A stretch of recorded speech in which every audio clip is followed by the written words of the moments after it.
어떤 사람이 주께 와서 이르되 선생님이여 내가 무슨 선한 일을 하여야 영생을 얻으리까? 예수께서 이르시되 어찌하여 선한 일을 내게 묻느냐? 선한 일은 오직 한 분이시니라. 내가 생명에 들어가려면 계명들을 지키라. 이르되 어느 계명이오니까? 예수께서 이르시되 살인하지 말라, 간음하지 말라, 도둑질하지 말라, 거짓 증언하지 말라, 내 부모를 공경하라, 내 이웃을 내 자신과 같이 사랑하라 하신 것이니라.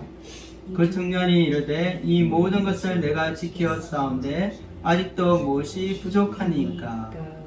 예수께서 이르시되 내가 온전하고자 할진대 가서 내 소유를 팔아 가난한 자들에게 주라. 그리하면 하늘에서 보화가 내게 있으리라. 그리고 와서 나를 따르라 하시니 그 청년이 재물이 많으므로 이 말씀을 듣고 근심하며 가니라. 예수께서 제자들에게 이르시되 내가 진실로 너에게 이르노니 부자는 천국에 들어가기가 어려우니라. 다시 너에게 말하노니 낙타가 바늘길로 들어가는 것이 부자가 하나님의 나라에 들어가는 것보다 쉬우니라 하시니 제자들이 듣고 몹시 놀라 이르되 그렇다면 누가 구원을 얻을 수 있으리까? 예수께서 그들을 보시며 이르시되 사람으로는 할 수 없으나 하나님으로서는 다 하실 수 있느니라. 이에 베드로가 대답하여 이르되 보소서 우리가 모든 것을 버리고 주를 따랐사온데 그런즉 우리가 무엇을 얻으리까? 예수께서 이르시되 내가 진실로 너에게 이르노니 세상이 새롭게 되어 인자가 자기 영광의 보좌에 앉을 때에 나를 따르는 너희도 12보좌에 앉아 이스라엘 12지파를 심판하리라. 또 내 이름을 위하여 집이나 형제나 자매나 부모나 자식이나 전투를 벌인 자마다 여러 배를 받고 또 영생을 상속하리라.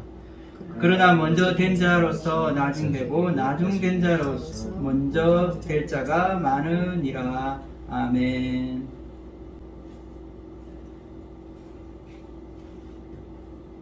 현대 이 자본주의 이 사회에서 우리가 잘 아는 이 돈이라는 것은 없어서는 안 되는 경제생활의 기반입니다.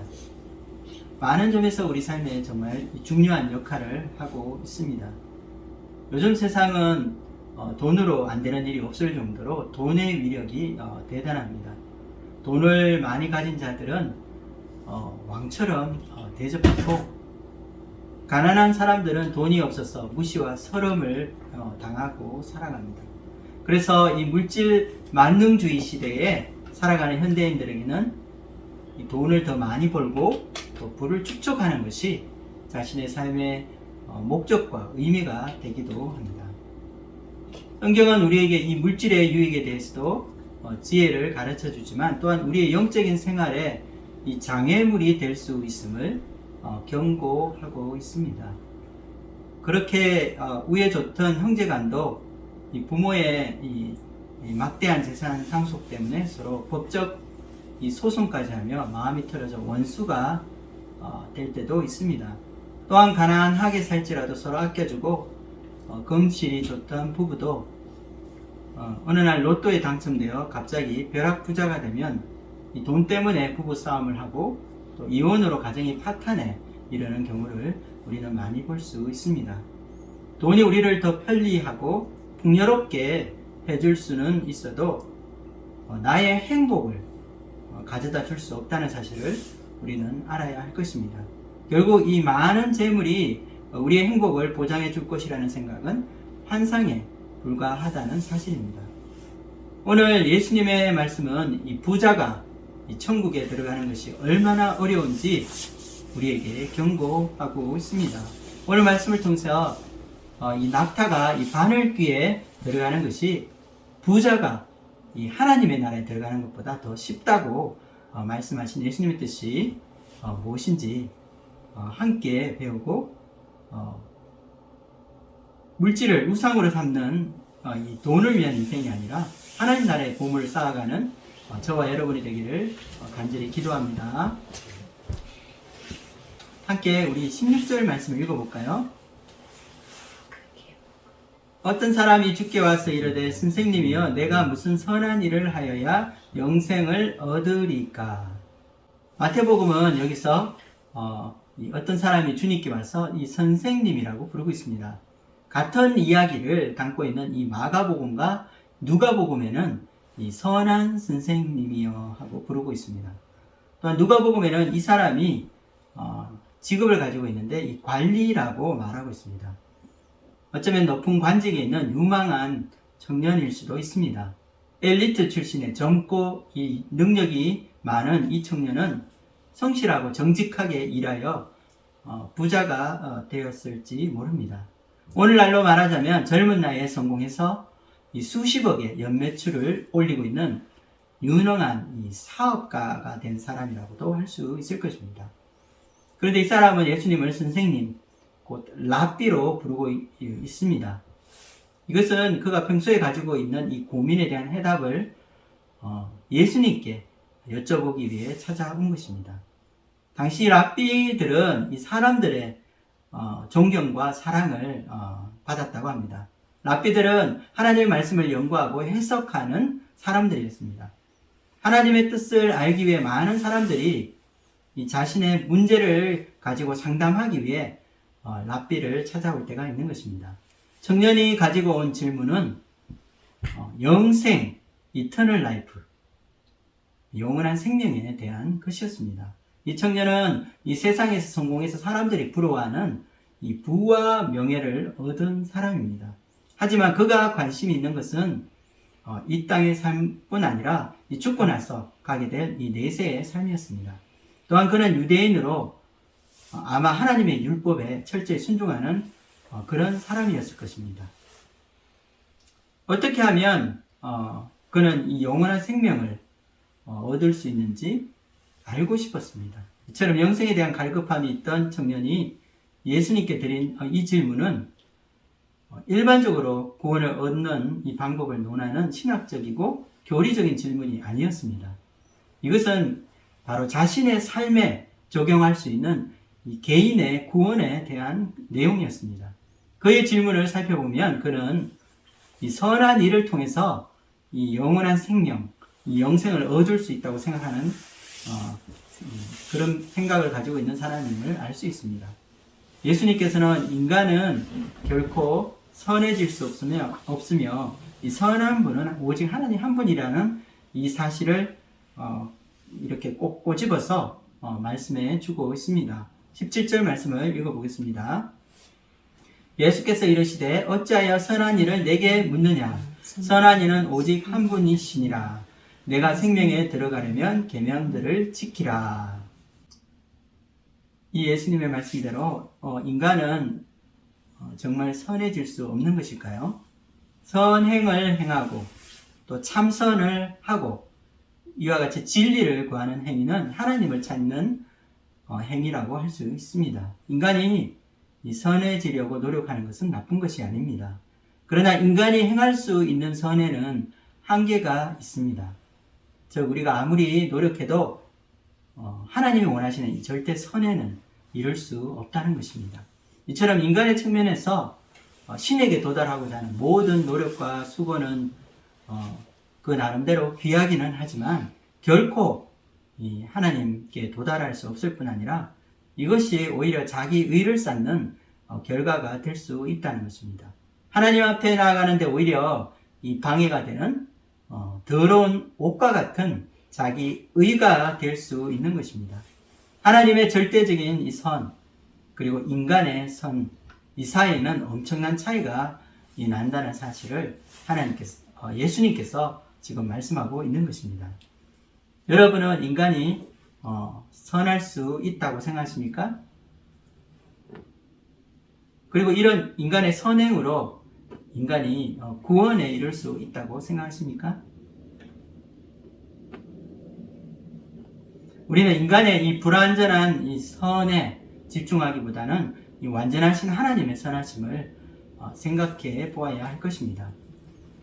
즉 인간의 이 선, 이와 같은 인간적인 이 선함은 상대적이지만 하나님의 선하심은 절대적이라고 할 수 있습니다. 즉 이 성경에서 말하는 하나님이 절대 선이심을 우리가 믿는다고 할 때 이 하나님의 선하심을 우리 삶 가운데 믿는다는 것은 어떤 뜻으로 우리가 생각해 볼 수 있을까요? 하나님의 절대적인 선이라는 말은 선하신 하나님이 우리에게 주시는 모든 것이 하나님의 사랑에서 나왔다는 의미가 됩니다. 즉 바꾸어 말하자면 우리 인간이 행하는 모든 선, 이 선에는 그 선이 나온 것은 바로 그 사람의 선한 마음에서 나올 수도 있지만 또 위선된 사람들한테 가식적으로 보이기 위해서 하는 선행이 또 있다는 말입니다. 그렇지만 하나님한테는 모든 하나님의 이 선하심이 하나님의 이 사랑에서 비롯되었다는 것입니다. 여러분 그것을 믿습니까? 예를 들어서 우리 인생에 찾아오는 어려움들, 사건, 사고들, 우리가 겪게 되는 수많은 불행한 일들, 그리고 우리 가운데 생기는 질병과 죽음의 문제, 여러분이 이 모든 것을 손으로 받아들일 수 있을까요? 하는 것입니다. 이 세상은 불의하고 공평하지 못한 이 세상입니다. 전 세계의 인구 중에 8억이 넘는 사람들이 지금도 기아로 고통받는다고 합니다. 그래서 이 통계에 의하면 이것은 인구 8명 중에서 1명꼴로 날마다 이 배고픔 때문에 잠을 잘 자지 못하고 또 1초에 5명의 어린 아이들이 기아로 굶어 죽어가고 있다는 말이 됩니다. 빈부의 격차, 인종차별, 질병과 고통, 그리고 죽음까지도 이 하나님의 선하심 그 아래에 있다고 여러분은 인정하는 것입니까? 선하신 하나님에 대한 의구심을 들게 하는 수많은 모순들이 이 존재하는 세상에 우리는 살고 있습니다. 하나님이 나에게 주시는 모든 것이 선이라면 지금 내가 개인적으로 부족하다고 느끼고 있는 것, 그리고 열심히 기도했지만 기도 응답을 받지 못한 많은 기도 제목들, 그리고 나를 고통스럽게 하고 또 내 마음을 힘들게 하는 모든 나의 상황과 이 형편까지도 하나님의 손으로 받아들여야 한다는 말이 될 것입니다. 하나님이 나에게 주시는 모든 것이 이 선이라는 사실을 받아들일 때에 우리가 지금까지 바라보지 못했던 인생의 새로운 의미를 찾을 수 있을 것입니다. 개인적으로 저의 인생에 일어난 모든 일들 가운데 저는 하나님의 선하심을 맛보는 그런 놀라운 일들이 많았습니다. 그러나 어떤 것들은 하나님이 선하신 분이신데 어떻게 내 인생에 이런 일이 일어날 수 있는가 하는 의심이 드는 그런 많은 일들도 있었습니다. 어떤 상황과 형편 가운데서도 이 하나님의 선하심을 믿고 이 하나님의 사랑을 내가 받아들이는데 어려움을 겪을 때도 있었다는 것입니다. 그래서 내 마음에 하나님께 대한 열정이 식기도 하고 또 하나님에 대한 이 사랑이 사그러들 때도 있었습니다. 그러나 현실을 보고 환경을 보는 것이 아니라 하나님의 말씀이 바로 하나님은 사랑이시고 하나님은 선하신 분이라는 것을 우리에게 선포하고 있기 때문에 이 말씀으로 우리가 하나님의 사랑을 받아들이고 마음으로 믿고자 했을 때 우리 삶 가운데 놀라운 일들이 일어나는 것입니다. 내 생각과 나의 관점을 버리고 내 삶에 주신 모든 것을 하나님의 선하신 눈으로 바라보는 그런 시간이 저에게 있었습니다. 그렇게 할 때 상황은 조금 더 바뀌지 않았지만 나의 마음에는 말할 수 없는 평안이 임하게 되었습니다. 우리는 상황이 너무 힘들다, 환경이 문제다라고 핑계할 수 있습니다. 그러나 이것은 믿음의 문제이며 선택의 문제입니다. 내가 하나님을 선한 분으로 믿고자 결단하는 것입니다. 하나님은 우리의 이 실수까지도 합력하여 선을 이룰 수 있는 전능하신 하나님이십니다. 여러분 믿으십니까? 우리의 힘들고 어려운 현실 가운데서도 이와 같이 절대적인 하나님의 선을 믿고 하나님의 사랑 안에 깊이 가게 될 때 우리는 세상이 절대로 줄 수 없는 평강을 맛보게 될 것입니다. 하나님의 선하심을 의지하고 하나님이 하시는 이 모든 일이 사랑에서 온 것임을 믿음으로 우리 삶의 잔잔한 기쁨과 소망을 발견하는 저와 여러분이 되기를 주님의 이름으로 축복합니다. 영생을 얻기 위해 어떤 선한 일을 해야 하는지 묻고 있는 이 청년의 질문에 예수님의 대답은 이 생명에 들어가려면 계명을 지키라는 것이었습니다. 우리는 율법을 다 지킨다고 하더라도 이 구원이라는 것이 보장되지 않는다는 것을 알고 있습니다. 그렇다면 여기서 예수님이 말씀하시는 것은 무슨 뜻일까요? 생명에 들어가는 것, 즉 구원에 이르는 과정에서 그 첫 번째 단계로서 계명을 지켜야 한다고 말씀하시는 것입니다. 하나님의 말씀을 지키는 것이 영생에 이르는 첫 번째 단계라는 것입니다. 하나님의 계명을 지킬 때 우리는 결국 살게 될 것입니다. 이 청년은 계명을 지키라는 예수님의 대답에 어떤 구체적인 계명을 말씀하시는지 알고자 하였습니다. 젊은 분들은 사실 두리뭉실한 대답을 싫어합니다. 구체적이고 현실적이고 그 상가운데 적용할 수 있는 실제적인 그 답을 예수님께 요청하였습니다. 18절에서 19절을 읽겠습니다. 이르되 어느 계명이오니까 예수께서 이르시되 살인하지 말라, 간음하지 말라, 도둑질하지 말라, 거짓 증언하지 말라, 내 부모를 공경하라, 내 이웃을 내 자신과 같이 사랑하라 하신 것이니라. 예수님의 대답은 10계명이었습니다. 특별히 이 10계명 중에서도 6번째 계명에서부터 9번째 계명까지 이웃에 대한 하나님의 이 계명을 말씀하셨습니다. 살인하지 말라, 간음하지 말라, 도둑질하지 말라, 거짓 증언하지 말라. 그리고 제5계명인 내 부모를 공경하라는 계명의 말씀을 주신 것입니다. 그리고 예수님의 마지막 계명은 이 앞에 모든 계명을 요약해주는 레위기 19장 18절 말씀입니다. 내 이웃을 내 자신과 같이 사랑하라는 말씀이었습니다. 여기서 이 예수님 말씀에서 이 특이한 것은 첫 번째 계명에서 이 네 번째까지 계명인 이 10계명의 말씀이 빠졌다는 것입니다. 이것은 예수님의 의도적인 질문이라고 우리는 생각해 볼 수 있습니다. 청년에게 이 생명에 이르는 계명으로서 이웃에 대한 계명만을 주신 것입니다. 예수님의 답변은 청년이 이미 예상하고 있던 답이었습니다. 그래서 그는 고개를 끄덕이며 지금까지 자신은 정말 잘 지켜왔다고 자신 있게 말하였습니다. 청년의 마음에 자신은 율법을 다 지켰다는 그 자만심이 있었던 것 같습니다. 아마 그는 613개의 이 할라카 계명을 철저히 준수하는 철저한 그런 유대인일지도 모릅니다. 그러나 예수님은 그 청년이 이 피하고 싶은 핵심을 놓치지 않았습니다.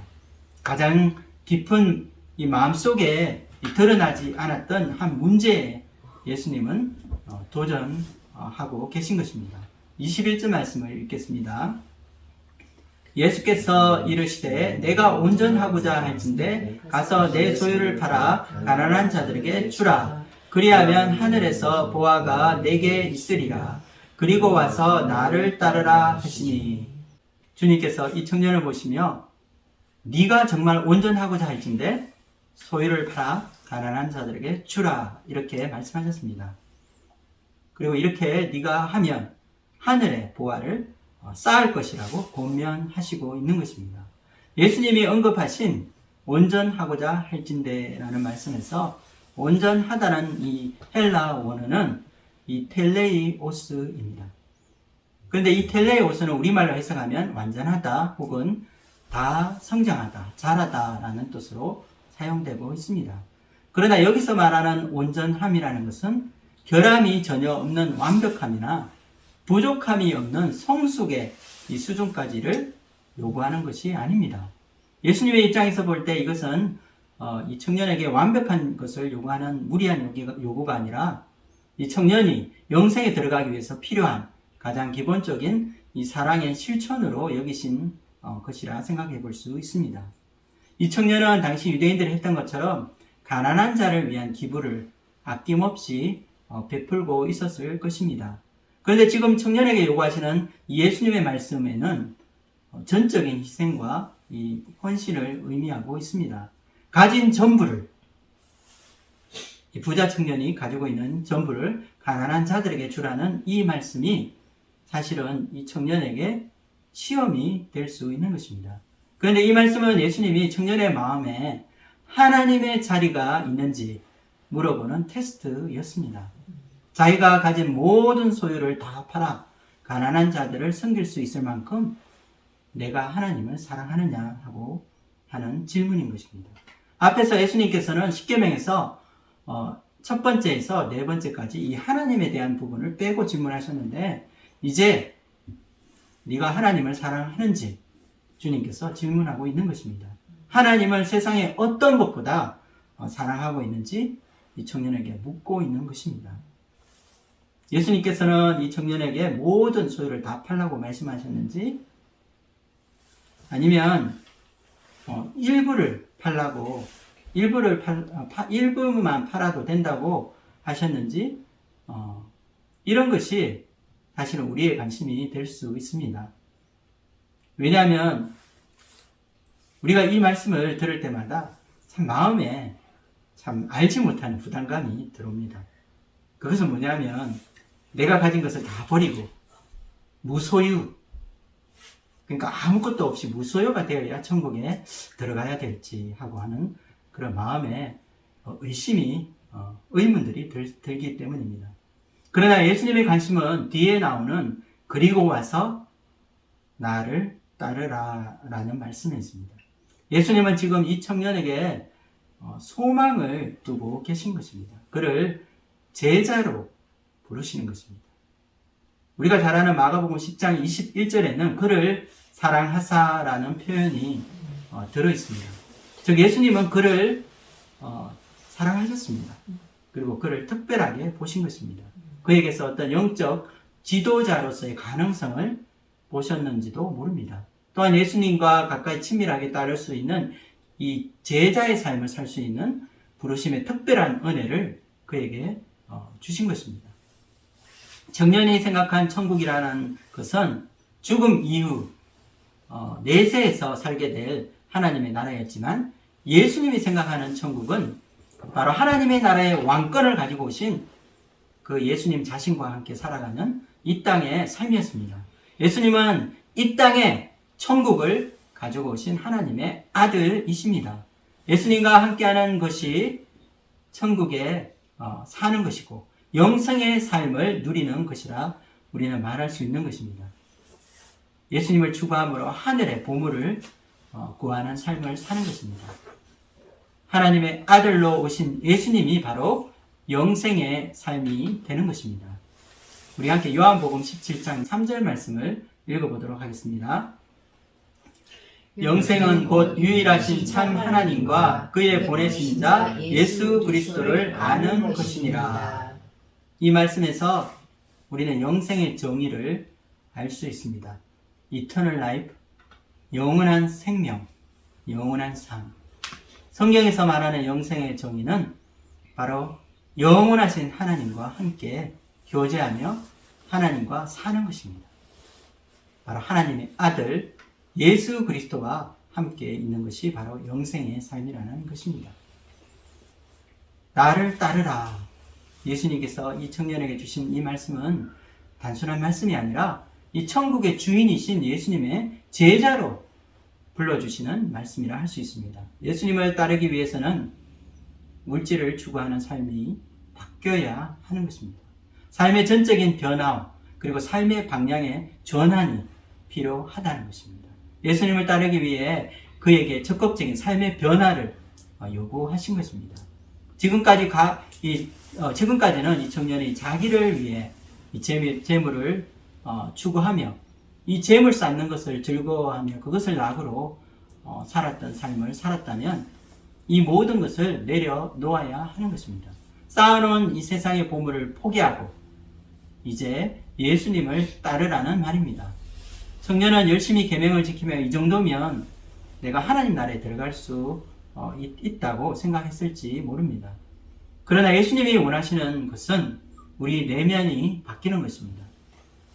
우리가 형식적으로 신앙생활하고 형식적으로 순종하는 것이 아니라 우리의 삶의 방향과 그 목적이 바뀌어야 한다는 것입니다. 길이요 진리요 생명이시며 영생의 삶 그 자체이신 예수님을 알아보지 못하고 근심하며 떠난 청년의 뒷모습은 참으로 허탈하고 외로워 보였을 것입니다. 그리고 청년이 말씀을 듣고 근심하며 가는 이유를 오늘 말씀은 이렇게 설명하고 있습니다. 22절 말씀 읽겠습니다. 그 청년의 재물이 많음으로 이 말씀을 듣고 근심하며 가니라. 이 청년이 예수님의 부르심을 순종하지 못한 이유는 바로 재물이 많기 때문이었습니다. 여러분, 재물 많은 것이 진짜 복일까요? 사실 재물이 많은 것이 문제가 아니라 쌓아놓은 재물을 사랑하는 이 청년의 마음이 문제인 것입니다. 같은 제자의 길을 걷고 있는 베드로와 안드레, 요한과 이 야고보는 배와 그물을 버려두고 모든 것을 뒤로 한 채 예수님만을 쫓았습니다. 이 제자로의 부르심은 사실 누구에게나 찾아오는 흔한 그런 기회가 아니라 크고 놀라운 특별한 이 은혜의 부르심입니다. 그러나 그는 부르심의 놀라운 은혜를 깨닫지 못했습니다. 재물보다 소중한 이 영생의 가치를 발견하지 못한 것입니다. 그의 재물에 대한 집착은 영적인 성장의 걸림돌이 되고 있습니다. 하나님 나라를 추구하는데 방해가 되고 있다는 것입니다. 주님께서는 그의 걸림돌을 지적하시고 그것을 제거해 주시고자 하셨던 것입니다. 그의 영성이 자라지 못하고 성장하지 못하는 그 이유는 세상 염려와 재물의 유혹이라는 가시가 그에게 있었기 때문이었습니다. 예수님께서는 재물에 대한 집착, 이 욕심으로 제자의 삶을 결단하지 못하는 이 청년의 쓸쓸한 뒷모습을 보시며 젊은 부자 청년의 문제를 모든 부자의 문제로 확대시켜서 보편화하여 우리에게 말씀해 주십니다. 23절을 읽겠습니다. 예수께서 제자들에게 이르시되 내가 진실로 너희에게 이르노니 부자는 천국에 들어가기가 어려우니라. 여러분, 이 말씀을 다시 한번 들어보십시오. 예수님께서는 부자가 천국에 들어가기가 어렵다고 예수님의 단호한 입장을 설명하십니다. 즉, 모든 이 부라는 것이 하나님의 축복의 상징은 아니었던 것입니다. 유대인들은 이 부는 하나님이 주시는 축복의 표시라고 생각했습니다. 구약 말씀에는 이와 같이 부에 대해서 긍정적인 말씀도 많이 나오지만 과도한 부로 인해 마음이 타락하여 재물에 대한 욕심에 빠질 것을 경고하는 말씀들도 있습니다. 현대인의 성경으로 번역한 신명기 32장 15절 말씀을 읽어보겠습니다. 이스라엘이 살찌고 비대하며 윤택해지자 자기를 창조하신 하나님을 저버리고 자기들의 반석 대신 구원자를 멸시하였다. 소유가 넉넉해지고 또한 이 곳간에 곡식이 가득 차게 되며 그의 마음이 살찌고 부하여 윤택해졌지만 그 쌓인 부로 인해서 마음이 하나님을 떠나게 된 것입니다. 복의 근원이신 하나님을 버린 이 부유해진 이스라엘에 대한 경고가 이 말씀입니다. 그러므로 부를 얻는 것이 하나님의 복이 될 수도 있지만 그 부를 감당할 이 합당한 인격이 되지 못할 때는 이 부유함으로 인해 하나님을 떠나게 되는 것입니다. 24절에 나오는 예수님의 말씀은 이 말씀을 듣고 있는 그 모든 이들을 놀라게 만들었습니다. 이 예수님의 말씀의 요지는 한마디로 부자가 하나님의 나라에 들어가는 것은 어려운 것이 아니라 불가능하다는 뜻으로 말씀하셨기 때문입니다. 24절을 읽겠습니다. 다시 너에게 말하노니 낙타가 바늘기로 들어가는 것이 부자가 하나님의 나라에 들어가는 것보다 쉬우니라 하시니. 네, 이 말씀은 앞에 23절 말씀보다 더 강화되어 있습니다. 앞에서는 부자가 천국에 들어가기가 어렵다고만 얘기했지만 여기서는 낙타가 바늘기에 들어가는 것보다 부자가 하나님의 나라에 들어가는 것이 더 어렵다고 지금 말하고 있는 것입니다. 낙타가 바늘길로 들어가는 것 그 자체는 불가능한 일입니다. 여러분, 낙타와 같이 큰 동물이 조그만 이 바늘기 안에 들어갈 수 있을까요? 그런데 이처럼 낙타가 바늘길로 들어가는 것이 오히려 부자가 하늘나라에 들어가는 것보다 더 쉽다고 그렇게 말씀하시므로 부자가 천국에 들어가는 것이 불가능하다는 것을 강조하여서 말씀하신 것입니다. 당시 아랍의 유명한 이 랍비들이 미들 이스트죠. 자주 사용하는 속담에는 코끼리가 이 바늘귀로 들어간다는 표현이 있었다고 합니다. 이것은 불가능한 일을 나타낼 때 사용하는 표현입니다. 여기서 이 코끼리는 메소포타미아 지역에서 가장 큰 동물이었으며 예수님이 말씀하신 낙타는 팔레스틴, 바로 이 예수님이 살고 계신 이스라엘의 팔레스틴 지역에서 가장 큰 동물이라 할 수 있습니다. 이처럼 예수님의 말씀은 부자가 이 하나님 나라에 들어가는 것은 인간으로서는 이룰 수 없는 불가능한 일임을 보여주고 있는 것입니다. 일부 성경학자들은 이 말의 해석으로 이 낙타라고 하는 이 말의 헬라 원어를 가지고 설명하는 사람들이 있습니다. 낙타를 뜻하는 이 카멜론을 이 줄이나 선, 라인이죠. 이것을 의미하는 카멜론으로 바꾸면은 인간의 지혜, 의지, 그리고 노력 여하에 따라서 이것이 가능할 수도 있다고 그들은 설명하고 있는 것입니다. 그리고 또 하나는 19세기 한참 인기를 끌고 있었던 이 바늘귀에 대한 새로운 해석이었습니다.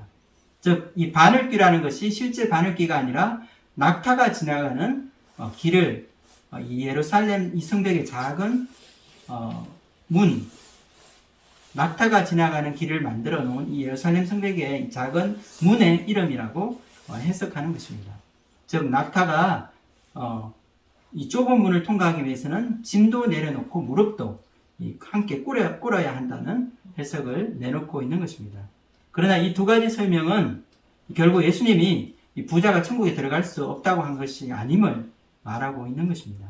인간의 노력과 의지에 따라 들어갈 수 있다는 것을 말하고자 하는 것입니다.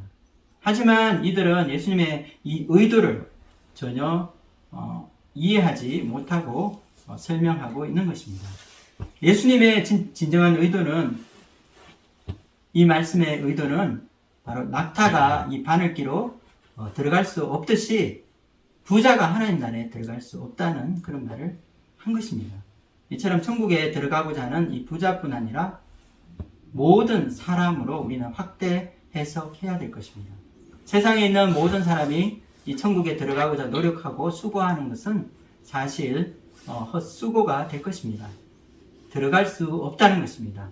그래서 예수님은 이 사람으로서는 할 수 없으나 라고 말씀하고 있습니다. 오늘 말씀에서 예수님께서 하신 말씀과 아주 유사한 유대인들의 이 전통 미드라시에 나오는 한 이야기가 있습니다. 이 말씀을 미드라시에 나오는 한 이야기를 한번 읽어보도록 하겠습니다.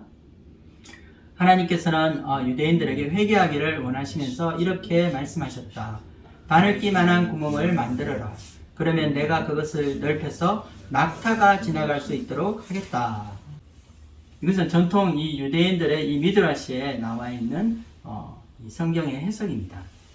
바늘귀만한 구멍을 만들어라. 그러면 내가 그것을 더 크게 넓혀 낙타가 지나갈 수 있도록 하겠다. 여기서 이 바늘귀만한 구멍을 만들라는 말씀은 이 하나님 나라에 들어가기 위해서는 가장 먼저 이 바늘구멍만한 이 회개부터 시작하라는 뜻입니다. 여기서 우리가 자세히 읽어보면 하나님께서 유대인들에게 회개하기를 원하시면서 이렇게 말씀하셨다고 되어 있습니다. 어떻게요? 회개하기를 원하시면서. 원대한 하나님 나라에 들어가기 위해서 제일 먼저 해야 할 일은 바늘귀만한 작은 구멍을 우리가 만드는 것입니다. 이것은 우리 인간이 할 수 있는 일입니다. 바로 여러분의 그리고 나의 회개입니다. 그런데 인간이 할 수 있는 이 일과 대조적으로 하나님께만 하셔야 하는 일이 있는 것입니다. 바로 하나님께서 우리의 작은 시작, 우리의 회개하는 마음을 축복해 주셔서 바늘귀만한 이 작은 구멍이 낙타가 들어갈 수 있는 큰 구멍으로 만들어진다는 것입니다. 여러분, 그게 가능할까요?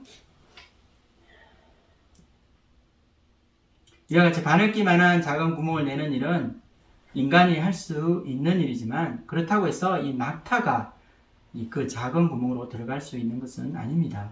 낙타가 그 구멍으로 들어가려면 이 작은 구멍이 엄청나게 커져서 이 낙타가 들어갈 정도로 그 정도로 크기가 되어야 하는 이런 기적이 일어나야 하는 것입니다. 어떻게 바늘길을 이 낙타가 들어갈 정도로 크게 만들 수 있겠습니까?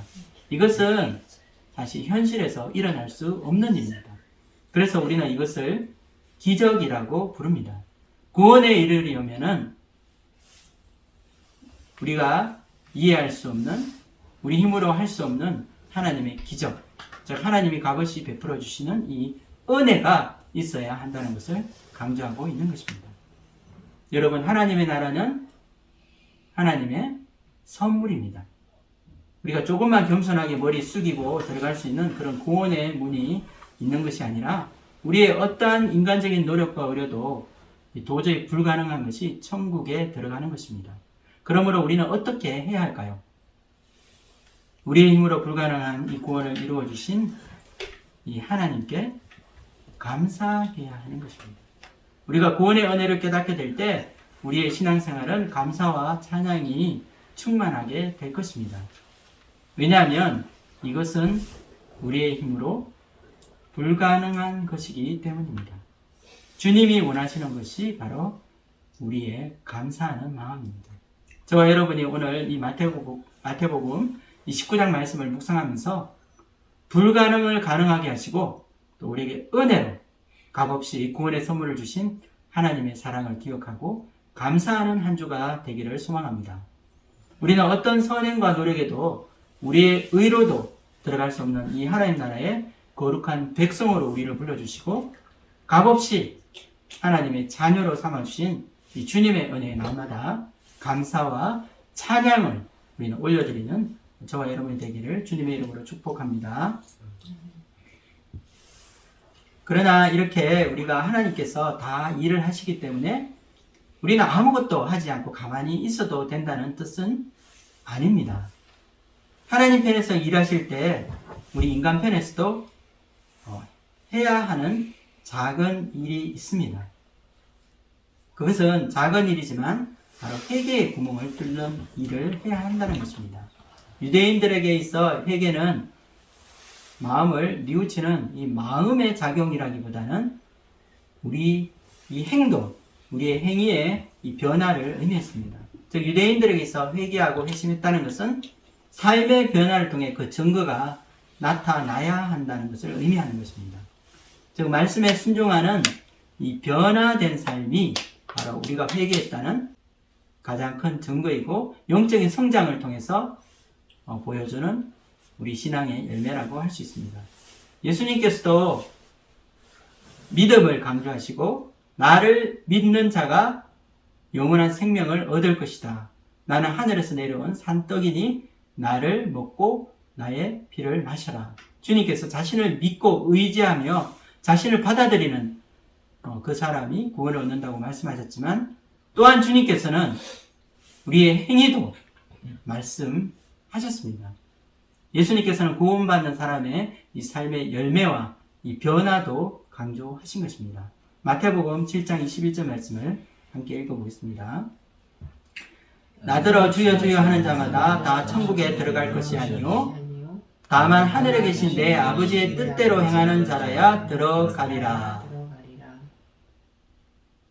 이것은 바로 하나님께서 우리에게 원하시는 그 뜻대로 행하는 자라야 천국에 들어갈 수 있다고 이 말씀하신 예수님의 말씀입니다. 우리가 진정으로 회개해서 크리스찬이 되었다면 지금 나의 마음속에 하나님의 말씀에 순종하려는 이 의지가 있어야 한다는 것입니다. 나의 삶이 이 의지로 이 변화된 것을 우리 삶을 통해서 보여주어야 하는 것입니다. 믿은 지 정말 10년, 20년, 30년 이렇게 오래되었는데 여전히 나의 삶에는 변화가 없고 옛 생활과 별반 다른 것이 없다면 내가 정말 회심했는지 내가 예수님 믿고 구원 받았는지 우리는 한번 고민해 보아야 할 문제인 것입니다. 회개를 통한 가장 작은 구멍은 우리가 만들 수 있겠지만 이 구원을 가져오는 그 능력은 우리가 가져올 수 없습니다. 여기에는 초자연적인 이 하나님의 구원의 손길이 필요한 것입니다. 구원이 이루어지는 것은 우리 마음이 새로워져서 born again, 거듭나야 하기 때문입니다. 우리 마음을 변화시키고 새롭게 하는 이 거듭남의 역사, 이것은 하나님만이 이룰 수 있는 것입니다. 그래서 예수님께서는 인간으로는 가능하지 않지만 하나님으로서는 모든 것이 가능하다는 결론을 우리에게 내려주고 있습니다. 26절 말씀을 읽겠습니다. 예수께서 그들을 보시며 이르시되 사람으로는 할 수 없으나 하나님으로서는 다 하실 수 있느니라. 부자 청년에게는 이 재산과 가진 것을 포기할 때 이 하늘의 보상, 이 하늘의 보물을 그 보상으로 약속하셨습니다. 그러나 모든 것을 버리고 또 주님을 따른 제자들에게는 바로 현세의 복뿐 아니라 내세의 축복까지 약속하고 있습니다. 하나님의 부르심에 순종한 이들은 결코 인생의 패배자가 아닙니다. 설령 그들의 삶이 세상 사람들의 눈에는 아무것도 없는 자처럼 보이고 가난하고 패배자처럼 느껴지지만 하나님 나라에서 그들은 진정으로 승리자인 것입니다. 28절과 29절 말씀을 읽겠습니다. 예수께서 이르시되 내가 진실로 너희에게 이르노니 세상이 새롭게 되어 인자가 자기 영광의 보좌에 앉을 때에 나를 따르는 너희도 12 보좌에 앉아 이스라엘 12지파를 심판하리라. 또 내 이름을 위하여 집이나 형제나 자매나 부모나 자식이나 전토를 벌인 자마다 여러 배를 받고 또 영생을 상속하리라. 예수님이 자신의 모든 것을 버리고 예수님만을 쫓아간 이 제자들에게 주시는 이 약속 그 보상을 한번 보십시오. 이것은 현재보다는 미래의 일을 보여주는 것입니다. 세상이 새롭게 되는 때는 이 땅이 없어지고 하나님 나라가 임할 때입니다. 새 하늘과 이 새 땅이 나타나서 하나님 나라가 임할 때에 이 제자들에게 주어지는 이 특별한 지위와 권세를 상징하고 있습니다. 심판의 권세는 바로 하나님의 자녀의 권세를 의미합니다. 예수님과 함께 왕노릇하며 심판하는 그 자리에 앉게 되는 것입니다. 제자들은 이 세상에서 또한 하나님의 보호하심과 이 보상을 받고 영생의 상속도 약속받게 된 것입니다. 무엇보다 하나님 나라에 들어가서 영원토록 받게 되는 이 영생의 삶은 이 세상의 어떤 것과 비교할 수 없는 상급이 될 것입니다. 30절 말씀 읽겠습니다. 그러나 먼저 된 자로서 나중되고 나중된 자로서 먼저 될 자가 많으니라. 집과 전토와 이 가족을 버린 제자들이 이 세상적인 관점에서 보면 나중된 자처럼 보입니다. 그러나 하나님의 관점에서는 천국에서 가장 먼저 된 자들이라 할 수 있습니다. 또 세상적인 관점에서 보면 먼저 된 자라고 생각할 수 있는 이 부자 청년은 하나님의 관점에서는 나중된 자라고 우리는 말할 수 있을 것입니다. 하나님 나라에서는 모든 것이 역전되고 반전되는 것입니다.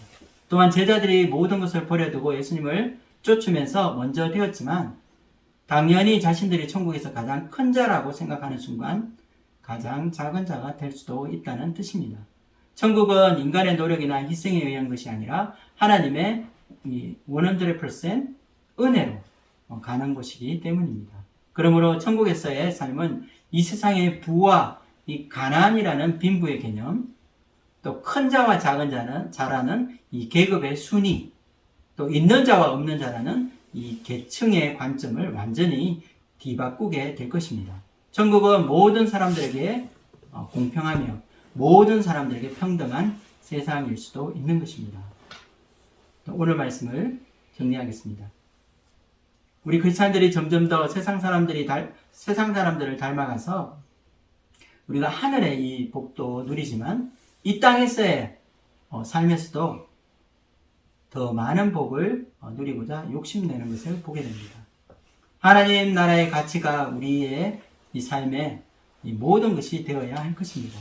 하나님 나라를 바라보는 순례자의 삶을 산다고 하지만 이 크리스찬의 삶의 현실에는 염려와 걱정으로 고민하고 힘들어할 때가 있습니다.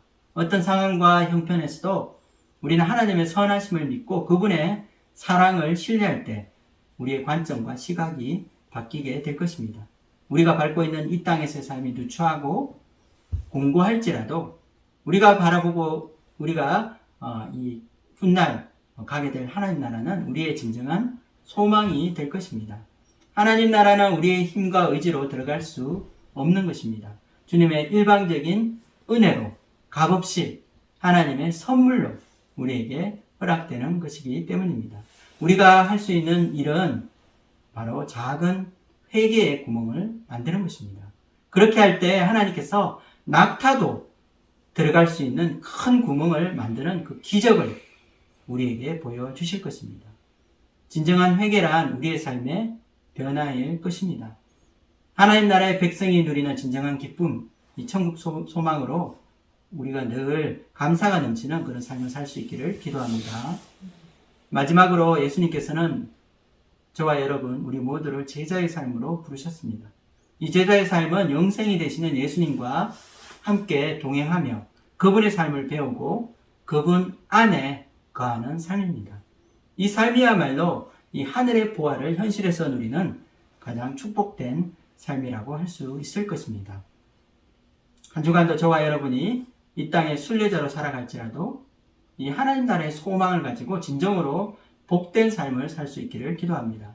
또한 우리 삶 가운데 하나님의 선하심을 믿고 하나님이 선물로 주신 이 영원한 이 하나님 나라, 이 천국 소망과 이 기쁨으로 우리 마음의 감사함으로 살아갈 수 있기를 주님의 이름으로 축복합니다. 기도하고 마치겠습니다.